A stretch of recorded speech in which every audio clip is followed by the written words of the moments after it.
भगवती दुर्गा कवच ब्रह्मा जी द्वारा निर्देशित।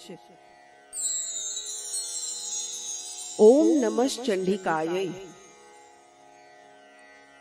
मार्कंडेय पुराण में वर्णित ब्रह्मा जी एवं ऋषि मार्कंडेय जी के संवाद में ब्रह्मा जी द्वारा कहा गया यह दुर्गा देवी कवच अत्यंत दुर्लभ एवं गोपनीय है। श्री ब्रह्मा उवाच। ब्रह्मा जी कहते हैं कि यह कवच देवताओं के लिए भी दुर्लभ है।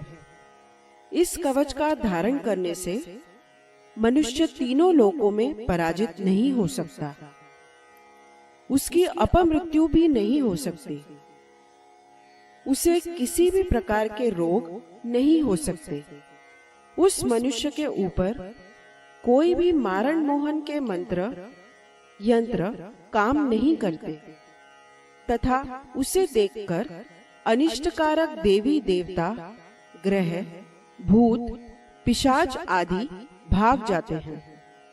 उसे राजा द्वारा सम्मान प्राप्त होता है। यह कवच मनुष्य के तेज की वृद्धि करने वाला और उत्तम है। जब तक इस पृथ्वी की सत्ता है तब तक कवचधारी मनुष्य अपनी कीर्ति से विभूषित भूतल पर अपने सुयश के साथ साथ वृद्धि को प्राप्त होता है और उसकी संतान परंपरा बनी रहती है।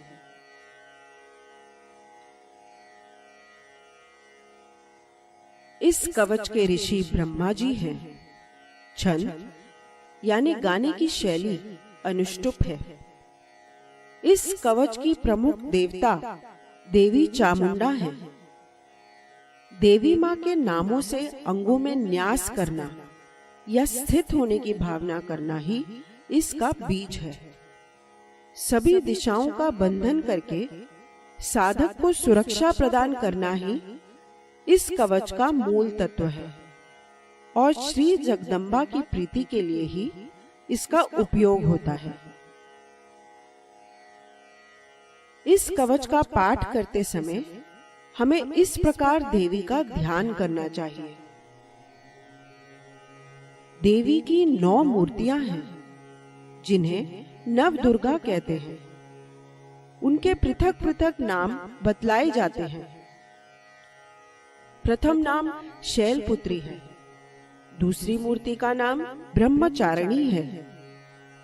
तीसरा स्वरूप चंद्रघंटा के नाम से प्रसिद्ध है। चौथी मूर्ति को कुष्मांडा कहते हैं। 5वें स्वरूप का नाम स्कंदमाता है। देवी के छठे रूप को कात्यायनी कहते हैं। 7वां कालरात्रि और 8वां स्वरूप महागौरी के नाम से प्रसिद्ध है। 9वें स्वरूप का नाम सिद्धिदात्री है। ये सब नाम सर्वज्ञ महात्मा वेद भगवान के द्वारा ही प्रतिपादित हुए हैं। जो मनुष्य अग्नि में जल रहा हो, रणभूमि में शत्रुओं से घिर गया हो, विषम संकट में फंस गया हो तथा इस प्रकार भय से आतुर होकर जो भगवती दुर्गा की शरण में प्राप्त हुए हों, उनका कभी कोई अमंगल नहीं होता। युद्ध के समय संकट में पड़ने पर भी उनके ऊपर कोई विपत्ति नहीं दिखाई देती। उन्हें शोक, दुख और भय की प्राप्ति नहीं होती। जिन्होंने भक्ति पूर्वक देवी का स्मरण किया है, उनका निश्चय ही अभ्युदय होता है। देवेश्वरी, जो आपका चिंतन करते हैं, उनकी आप निःसंदेह रक्षा करती हो। चामुंडा देवी प्रेत पर आरूढ़ हैं। वाराही भैंसे पर सवारी करती है। ऐन्द्री का वाहन ऐरावत हाथी है। वैष्णवी देवी गरुड़ पर ही आसन जमाती है। माहेश्वरी वृषभ पर आरूढ़ होती है। कौमारी का वाहन मयूर है। भगवान विष्णु की प्रियतमा लक्ष्मी देवी कमल के आसन पर विराजमान है और हाथों में कमल धारण किए हुए हैं। वृषभ पर आरूढ़ ईश्वरी देवी ने श्वेत रूप धारण कर रखा है। ब्राह्मी देवी हंस पर बैठी हुई हैं और सब प्रकार के आभूषणों से विभूषित हैं। इस प्रकार ये सभी माताएं सब प्रकार की योग शक्तियों से संपन्न हैं। इनके सिवा और भी बहुत सी देवियां हैं जो अनेक प्रकार के आभूषणों की शोभा से युक्त तथा नाना प्रकार के रत्नों से सुशोभित हैं। ये संपूर्ण देवियां क्रोध में भरी हुई हैं और भक्तों की रक्षा के लिए रथ पर बैठी दिखाई देती हैं। ये शंख, चक्र, गदा, शक्ति, हल और मूसल, खेटक और तोमर, परशु तथा पाश, कुंत और त्रिशूल एवं उत्तम शारंग धनुष आदि अस्त्र शस्त्र अपने हाथों में धारण करती हैं। दैत्यों के शरीर का नाश करना, भक्तों को अभय दान देना और देवताओं का कल्याण करना, यही उनके शस्त्र धारण का उद्देश्य है। कवच आरंभ करने के पहले इस प्रकार प्रार्थना करनी चाहिए। महान रौद्र रूप, अत्यंत घोर पराक्रम, महान बल और महान उत्साह वाली देवी, आप महान भय का नाश करने वाली हो। आपको नमस्कार है। आपकी ओर देखना भी कठिन है। शत्रुओं का भय बढ़ाने वाली जगदम्बिके, मेरी रक्षा करो। पूर्व दिशा में ऐन्द्री मेरी रक्षा करे। अग्निकोण में अग्नि शक्ति, दक्षिण दिशा में वाराही तथा नैऋत्य कोण में खड़ग धारिणी देवी मेरी रक्षा करे। पश्चिम दिशा में वारुणी और वायव्य कोण में मृग पर सवारी करने वाली देवी मेरी रक्षा करे। उत्तर दिशा में कौमारी और ईशान कोण में शूल धारिणी देवी मेरी रक्षा करे।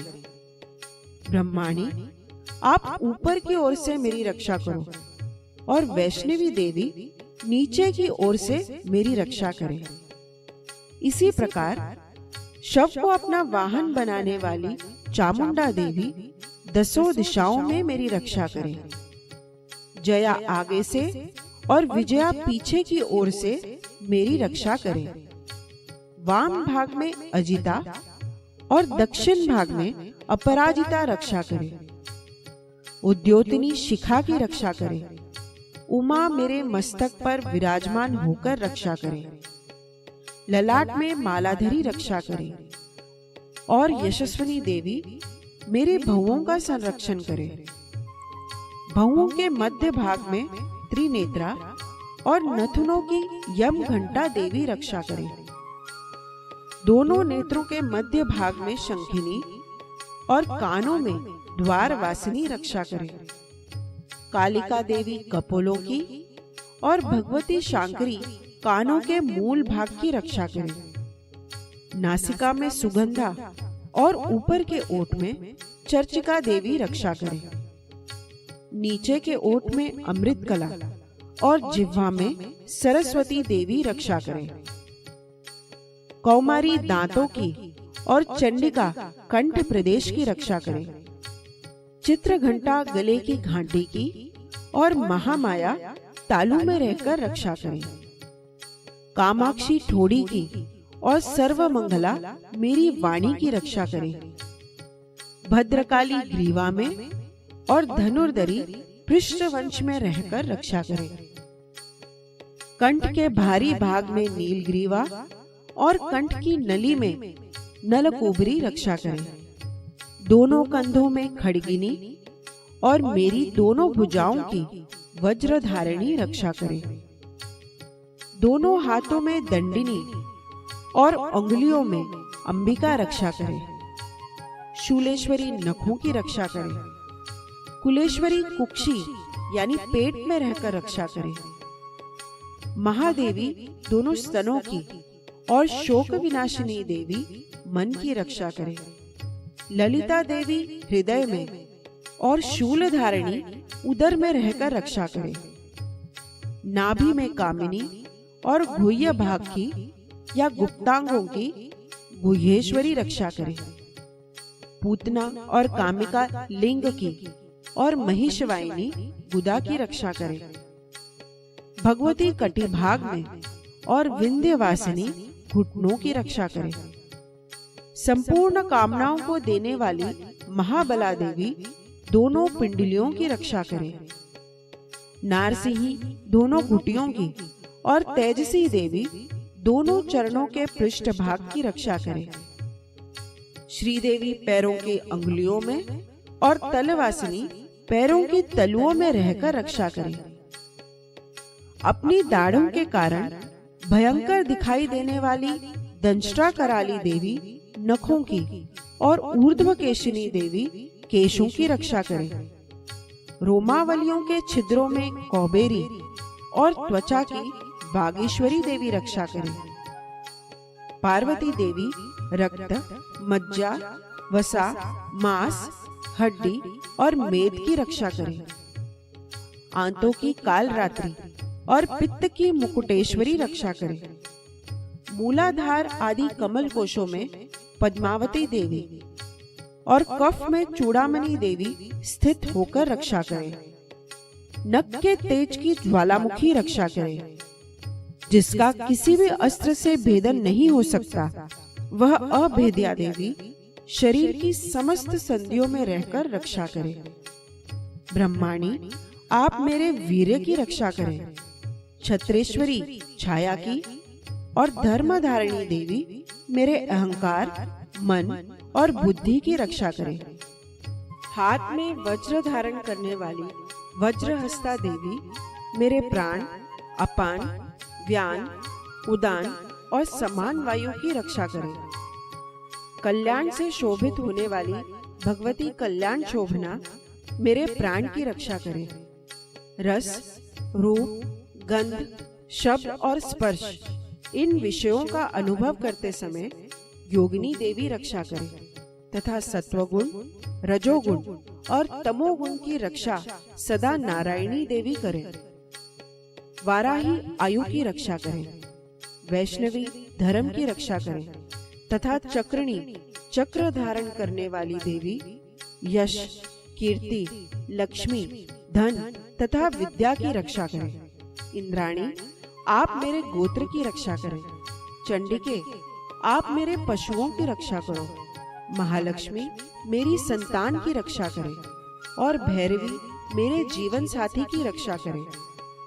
मेरे पथ की सुपथा और मार्ग की क्षेम करी रक्षा करें। राजा के दरबार में महालक्ष्मी रक्षा करे तथा सब ओर व्याप्त रहने वाली विजया देवी संपूर्ण भयों से मेरी रक्षा करे। देवी, जो स्थान कवच में नहीं कहा गया है अतएव रक्षा से रहित है, वह सब आपके द्वारा सुरक्षित हो, क्योंकि आप विजयशालिनी और पापनाशिनी हो। यदि अपने शरीर का भला चाहे तो मनुष्य बिना कवच के कहीं एक पग भी न जाए। कवच का पाठ करके ही यात्रा करे। कवच के द्वारा सब ओर से सुरक्षित मनुष्य जहाँ जहाँ भी जाता है वहाँ वहाँ उसे धन लाभ होता है तथा संपूर्ण कामनाओं की सिद्धि करने वाली विजय की प्राप्ति होती है। वह जिस जिस अभिष्ट वस्तु का चिंतन करता है उसको निश्चय ही प्राप्त कर लेता है। वह पुरुष इस पृथ्वी पर तुलना रहित महान ऐश्वर्य का भागी होता है। कवच से सुरक्षित मनुष्य निर्भय हो जाता है। युद्ध में उसकी पराजय नहीं होती तथा वह तीनों लोकों में पूजनीय होता है। देवी का यह कवच देवताओं के लिए भी दुर्लभ है। जो प्रतिदिन नियम पूर्वक तीनों संध्याओं के समय श्रद्धा के साथ इसका पाठ करता है उसे दैवी कला प्राप्त होती है तथा वह तीनों लोकों में कहीं भी पराजित नहीं होता। इतना ही नहीं, वह अपमृत्यु से रहित हो 100 से भी अधिक वर्षों तक जीवित रहता है। मकरी, चेचक और कोढ़ आदि उसकी संपूर्ण व्याधियां नष्ट हो जाती हैं। कनेर, भांग, अफीम, धतूरे आदि का स्थावर विष, सांप और बिच्छू आदि के काटने से चढ़ा हुआ जंगम विष तथा अहिफेन और तेल के संयोग आदि से बनने वाला कृत्रिम विष, ये सभी प्रकार के विष दूर हो जाते हैं, उनका कोई असर नहीं होता। इस पृथ्वी पर मारण, मोहन आदि जितने भी अभिचारिक प्रयोग होते हैं तथा इस प्रकार के जितने मंत्र यंत्र होते हैं, वे सब इस कवच को हृदय में धारण कर लेने पर उस मनुष्य को देखते ही नष्ट हो जाते हैं।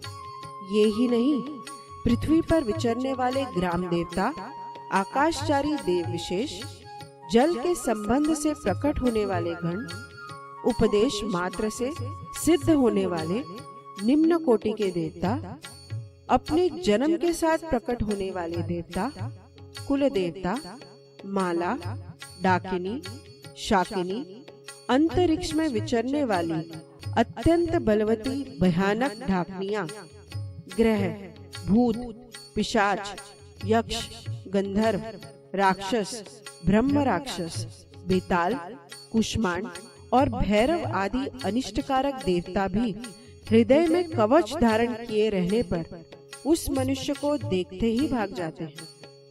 कवचधारी पुरुष को राजा से सम्मान वृद्धि प्राप्त होती है। यह कवच मनुष्य के तेज की वृद्धि करने वाला और उत्तम है। कवच का पाठ करने वाला पुरुष अपनी कीर्ति से विभूषित भूतल पर अपने सुयश के साथ साथ वृद्धि को प्राप्त होता है। जो पहले कवच का पाठ करके उसके बाद सप्तशती चंडी का पाठ करता है, उसकी जब तक वन, पर्वत और काननों सहित यह पृथ्वी टिकी रहती है, तब तक यहाँ उसकी संतान परंपरा बनी रहती है।